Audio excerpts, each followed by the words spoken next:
अस्सलाम वालेकुम। मोटिव इस्लाम के प्यारे दोस्तों, मुहर्रमुल हराम का आगाज़ होते ही इस पत्थर में से खून निकलने लगता है, जिस पर इमाम आली मुकाम सैयदना इमाम हुसैन रज़ी अल्लाह ताला अन्हु का सर मुबारक शहादत के वक़्त रखा गया था। 1400 साल पुरानी इस करामत की तफसील क्या है और मुल्क शाम में रखे इस मुबारक पत्थर से खून कैसे निकलता है, आज की वीडियो में आपको इस पत्थर का वीडियो क्लिप भी दिखाएंगे और शहादत हुसैन अलैहिस्सलाम के वक़्त दुनिया में रूनमा होने वाले हालात व वाक़यात के बारे में भी बताएंगे। लिहाजा वीडियो को आपने स्किप नहीं करना और आखिर तक लाजमी देखना है, और दरूद पाक की बरकत वाली दुआ में शामिल होने के लिए चैनल को सब्सक्राइब और लाइक करके अपना नाम कमेंट सेक्शन में ज़रूर लिखें। प्यारे दोस्तों, याद रहे कि कत्ले हुसैन जैसा गज़बनाक सानहा इस कायनात में न आज तक पेश आया, न पेश आएगा, और ना ही इससे पहले कभी पेश आया था। ऐसा गज़ब जो हज़रत इमाम हुसैन रज़ी अल्लाह ताला अन्हु पर ढाया गया, किसी पर नहीं ढाया गया। इस जुल्म पर अल्लाह की ज़ात का जो गैज़ो गज़ब देखने को मिला, उसका मुख्तसर नक्शा खींचने के बाद आपको उस पत्थर के बारे में बताते हैं जिस पत्थर पर इमाम हुसैन का सर मुबारक रखा गया था।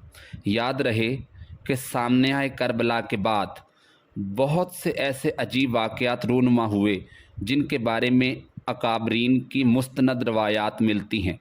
चंद ऐसे ही वाक़यात पेश खिदमत हैं। सानहा करबला की बात होने वाले वाक़यात में आसमान से खून की बारिश होना और दुनिया का तारीक हो जाना वगैरह जैसे वाक़यात शामिल हैं। प्यारे दोस्तों, यह सानहा था ही ऐसा कर्बनाक कि आले मोहम्मद सल्लल्लाहु अलैहि वसल्लम को जिस बेदर्दी के साथ सताया गया और जिस बेदर्दी के साथ उनका खून बहाया गया, ऐसे में आसमान तपता तो कम था। कहा जाता है कि शहादत हुसैन के बाद 3 दिन तक अंधेरा छाया रहा। जैसा कि उम्मे हबान से रिवायत की है कि जिस दिन हज़रत इमाम हुसैन रज़ी अल्लाह ताला अन्हु शहीद हुए, उसके बाद 3 दिन तक अंधेरा छाया रहा। जिसने मुंह पर ज़ाफ़रान मला, उसका मुंह जल गया, और बैतुल मुक़द्दस में जो पत्थर उठाया गया, उसके नीचे से ताज़ा सुर्ख खून बरामद हुआ। और इस तरह रिवायात में आता है कि बैतुल मुक़द्दस में हर पत्थर के नीचे ताज़ा सुर्ख खून निकला। जैसा कि अबू नईम ने ज़हरी से रिवायत की है, और ज़हरी ने कहा कि मुझको ख़बर पहुंची है कि जिस दिन हुसैन अलैहिस्सलाम शहीद हुए, बैतुल मुक़द्दस में जिस पत्थर को उठाया जाता था, उसके नीचे ताज़ा सुर्ख खून निकलता था। और बिन मज़हर से भी ये रिवायत किया है कि मुझे मेरी दादी ने बताया कि जब इमाम हुसैन शहीद हुए, मैं नौजवान लड़की थी। इमाम अली मुकाम की शहादत के सानहे पर कई दिन तक आसमान रोता रहा। और अबू नईम ने बसरा असदिया से रिवायत की है कि जब हज़रत हुसैन रज़ी अल्लाह ताला अन्हु शहीद हुए तो आसमान से खून बरसा, और सुबह के वक़्त हमारे मटके, घड़े और तमाम बर्तन खून से लबालब भरे हुए थे। बाज़ रिवायात में आता है कि कत्ले हुसैन के रोज़ आसमान से ऐसा खून बरसा कि खरासान, शाम और कूफा की गली कूचों में आब रवां की सूरत में जारी होने लगा। मनकूल है कि जब इमाम अली मुकाम के सर मुबारक को दारुल अमारा कूफे में लाया गया और वहाँ रखा गया, तो दारुल अमारा की दीवारों से खून जारी हो गया। रिवायात में ये भी आता है कि आफताब को ऐसा ग्रहण लगा कि दोपहर के वक़्त सितारे ज़ाहिर हो गए, और लोगों को ये गुमान होने लगा कि क़यामत कायम हो गई है और अलामात क़यामत ज़ाहिर होने लगी।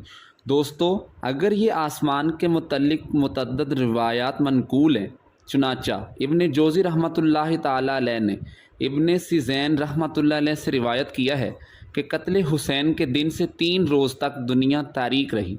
उसके बाद आसमान में सुर्खी ज़ाहिर हुई।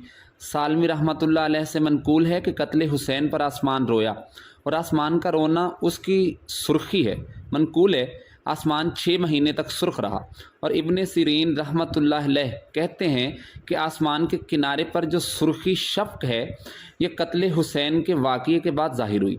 इससे कबल आसमान पर सुर्खी का वजूद न था। इब्ने साद रहमतुल्लाह अलैह से भी रिवायत है कि शफ़क़ की सुर्खी से सैयदुश शुहदा की शहादत से कबल نظر نہ آتی تھی۔ یہ بات یاد رہے کہ آسمان کی سرخی غضب خداوندی کی علامت ہے۔ جیسا کہ ابن جوزی رحمۃ اللہ علیہ کہتے ہیں کہ آسمان کے سرخ ہو جانے میں یہ حکمت ہے کہ جب غصے کی وجہ سے خون جوش میں آتا ہے تو چہرے کی رنگت سرخ ہو جاتی ہے۔ لیکن ذات باری تعالیٰ جو جسم اور دیگر لوازم سے منزہ ہے، اس نے اپنے غضب کے اظہار کا ذریعہ کنارہ آسمان کی سرخی کو بنایا تاکہ شفق کی یہ سرخی قاتلان حسین کی انتہائی مایوسیت اور غضب الہی کی شدت پر دلیل بن جائے۔ اور بعض کا کہنا ہے کہ قتل حسین علیہ السلام کے بعد 7 روز تک آسمان کے دیا کیا اور آسمان کا یہ رونا اس درجے تک پہنچ گیا تھا کہ یہ آسمان کی سرخی کے سبب تمام در و دیوار اور عمارتیں بھی زرد ہو گئی تھی اور آسمان سے اتنے شہاب برسے کہ ایک دوسرے سے ٹکراتے تھے۔ اسی طرح قتل حسین علیہ السلام کے دن آسمان سے خون برسا جس کے نشانات ایک عرصے تک زمین پر باقی رہے، اور جو کپڑا یا لباس اس خون سے رنگین ہوا اس نے سرخی کپڑے کے بوسیدہ اور پارا پارا ہونے تک ظاہر نہ ہوئی۔ یہ تمام واقعات اللہ تعالیٰ کے غیظ و غضب کی نشانیاں ہیں۔